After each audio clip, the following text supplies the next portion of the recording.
মানে মানুষ ও দানবের রক্ত খেয়ে মানে শেষ করে দাও। এটা হইছে গিয়া মশার ফুল নাম। হেই বুঝছস নি বন্ধু, একদিন সুনামগঞ্জ থাকি আইটা এরাম দিরাই, বুঝছস নি? আরে বেটা অবাক হওয়ার কিছু নাই, দানব নানি তা পারি কখন দিরে ইয়া তো কিছু রেস্ট নেওয়ার দরকার নানি। ওর বাগান বাড়ি বইছি নানি এক বাগানও হওয়ার পরে মাছির মতো একটা পতঙ্গ আইয়া কইতাছে, ওবা দানব সাপ আসলে বাগানের সকল মধু তো শেষ হয়ে গেছে, আমি তো মধু খাইয়া জীবন যাপন করি। আচ্ছা বাহ বাহ বালা কথা, মধু খাইয়া জীবন যাপন করো, শেষ হয়ে গেছে ওখানে আমি কি তা করতাম পারি? জিগাইলাম, ঠিক আছে কইতাছে ওখান তো আমি না খাইতে মরি যাইম বা, আমার একটা গতি হলো পড়ে গেলাম না, টেনশনও। তো কইলাম তুমি খসাইন কিতা তোমার উপকার করতাম পারি?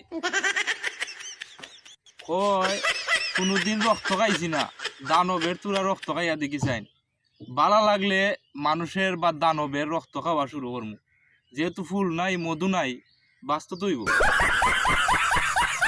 দেখো নি ওটা শরীর তো আছে দানবের নানি বন্ধু, যে খা ইচ্ছা মতো খাইয়া যদি তোর জীবন বাঁচে, এটা তো আমার সার্থকতা আছে।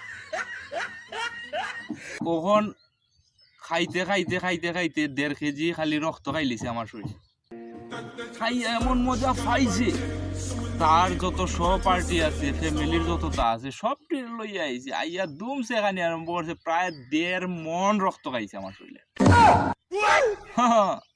কি জাত বডিটা আছে, খাইও দিকে খালি খাইতেই আছে। আমি কিতা লাগাইছো কখন যাও কি কখন থেকে খালি রক্তই খাইম, খাইতাম ও তাকি রক্ত খাওয়া শুরু করলো, এবং তার প্রধান খাদ্য হইল মানুষের এবং দানবের রক্ত।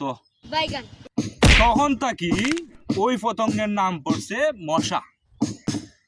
মানে মানুষ ও দানবের রক্ত খেয়ে মানে শেষ করে দাও, এটা হইছে গিয়া মশার ফুল নাম। তখন তাকি মশার জন্ম, মশার উৎপত্তি, ওই আইলো দেশ মশা। ওই কারণে